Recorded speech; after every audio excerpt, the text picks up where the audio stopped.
আশা করি সবাই ভালো আছো, সুস্থ আছো। আমি প্রিয়াঙ্কা চলে এসেছি আবার একটা নতুন দিনের ব্লগ নিয়ে। আজ হলো বৃহস্পতিবার। ঘুম থেকে উঠেই আগে ভাতটা বসিয়ে দিয়েছি, আর ভাতটা বসিয়ে চলে এসেছি এই মাছগুলোকে আগে খাবার দিতে। ওরা এই সকালটা খাবার পেলে এমন ছুটোছুটি লাগিয়ে দেয়, ওদের টাইম একদম ফিক্সড। সকাল 8:30টায় একবার দিই, আর সন্ধে 7টা 7:30 ওই রকম নাগাদ। তো তারপরে গাছে জলও দিলাম, আর এখন চলে এসেছি রান্নাঘরে। একটু ডিমের ভাপা আজকে করব। সবসময় এমনি মাছ মাংসটাই বেশি খাওয়া হয়, তাই জন্য আজকে ভাবলাম একটু ডিম, অনেকদিন বাড়িতে হয়নি, মানে ভাতের সাথে ডিম। আর ভাতের সাথে ডিম বলতে আমরা এই ডিমের ভাপাটাই বেশি খাই। গরম ভাতে না ডিমের ভাপাটা যখন দিয়ে খাই বেশ ভালো লাগে। তো প্রথমে ডিমটা সেদ্ধ করে নিয়েছি, আর এখানে কড়াও বসিয়ে দিয়েছি গরম হতে, আর একটা রান্নাও বসিয়ে দেবো।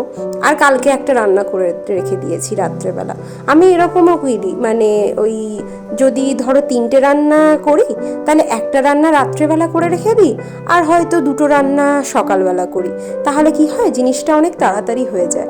তো এখানে ডিমের ভাপার জন্য আমি সর্ষে বেটে নিয়েছিলাম, সর্ষে, একটু পোস্ত, তারপরে দই, একটু নুন, একটু হলুদ, একটু কাঁচা লঙ্কা আর সর্ষের তেল দিয়ে ব্যাটারটা বানিয়ে ডিমটা সিদ্ধ করে একটুখানি হালকা আঁচে ভেজে নিয়ে ওটাকে আমি ওই টিফিন বক্সের মধ্যে ভরে জলের মধ্যে এখন ভাপা করতে বসিয়ে দিলাম। আর এখানে একটু নিম বেগুন বসাচ্ছি, ওই জন্য আগে বেগুনটা একটু ভেজে নিচ্ছি। তো এই নিম বেগুন খেতে স্বাগতম এত ভালোবাসে, এর আগেও বলেছি ও তেতো খেতে বিশাল ভালোবাসে। তো ওই জন্য না মা এবার ওই আসার সময় তো নিম নিয়ে এসেছিল, কিন্তু ওই নিম নিয়ে আসলে কি হবে, 1 কৌটো নিয়ে এসেছিল, সেটা অলরেডি হাফ কৌটো মতো এখন শেষ হয়ে গেছে। আর ও এতটাই তেতো ভালোবাসে যে ওকে যতটাই দিই তাও বলে যে আরেকটু বেশি তেতো দিলে ভালো হবে, আরেকটু বেশি দিলে ভালো হবে। তাই জন্য এক্ষুনি আমি যখন এখন রান্নাটা বসিয়েছি, তখন আবার এসে বলেও গেল যে একটু যেন নিম পাতাটা বেশি করে দিই।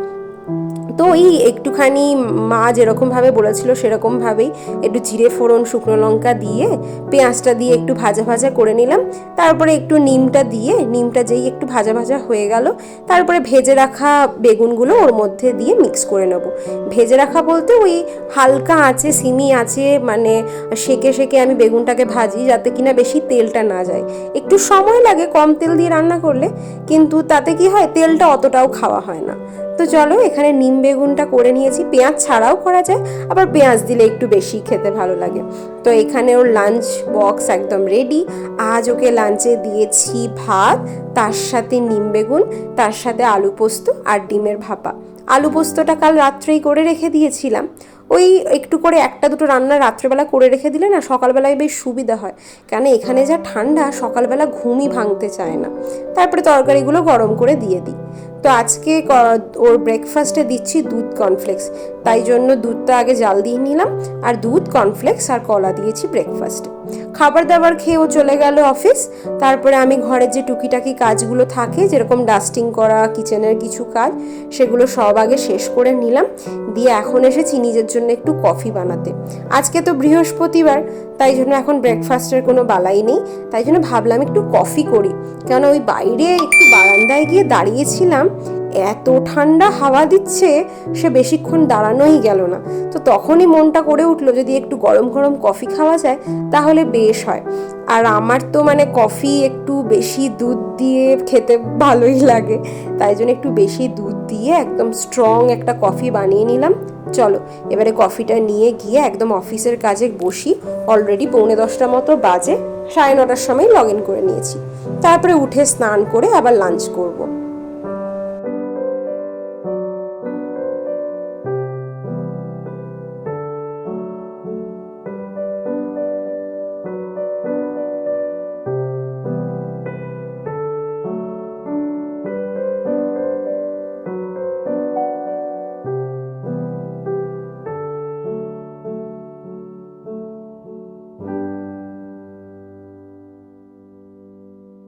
সন্ধে এখন 7:30 মতো বাজে, চলে এসেছি রান্নাঘরে।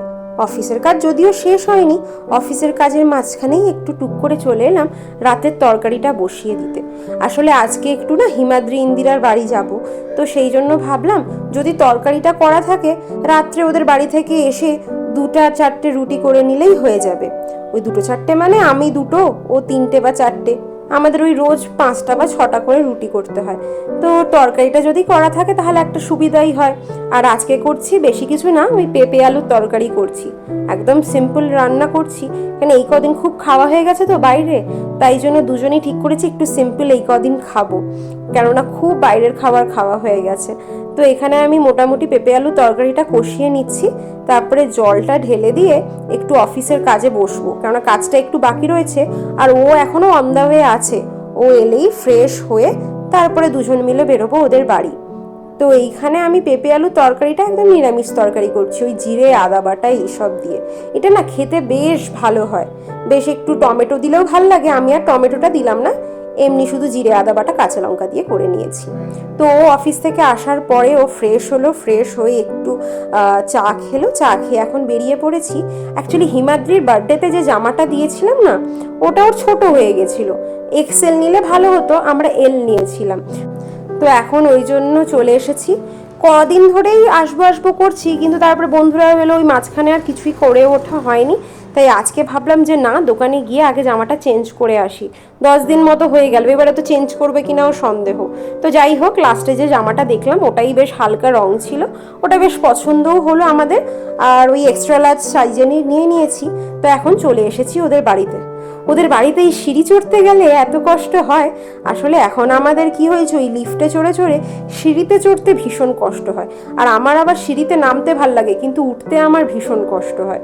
তো ওদের বাড়ি থেকে বেরোতে বেরোতে বেজে গেছে এখন 10:30 মতো। তো এখন আর বাড়ি গিয়ে ও বললো আর রুটি করতে হবে না। তো আমাদের বাড়ির সামনে এই গ্রিলস আর রোলস বলে রেস্টুরেন্ট রয়েছে, ওখান থেকেই ভাবলাম একটু রুটি কিনে নিয়ে চলে যাই। তো রুটি বলতে রুমালি রুটি কিনছি। এবারে রুমালি রুটি কিনছি, আর ও বললো বাড়িতে যখন পেঁপে আলুর তরকারি আছে তাহলে একটা কিছু অন্য কিছু কিনি। তো সামনেই দেখলাম এখানে অনেকগুলো কাবাবের অপশান ছিল। তো হারিয়ালি কাবাবটা না এখানে খুব ভালো বানায়, তো এখানে ওই জন্য একটা হারিয়ালি কাবাব নিয়ে নিলাম। এটাই আজকে ডিনার। বাড়ি গিয়ে শুধু তরকারিটাকে আরেকবার গরম করে নেবো, ব্যাস। চিকেন আর পেঁপে আলুর তরকারি আর রুমালি রুটি, ব্যাস এটাই আজকে খেয়ে নেব। তো ভিডিওটা এতটাই থাক। যদি ভিডিও ভালো লাগে একটা লাইক করে দিও, কমেন্টে অবশ্যই জানিও ভিডিও কেমন লাগলো। সবাই ভালো থেকো, সুস্থ থেকো। আর আমার চ্যানেলে নতুন হয়ে থাকলে প্লিজ একটা সাবস্ক্রাইব করে দিও।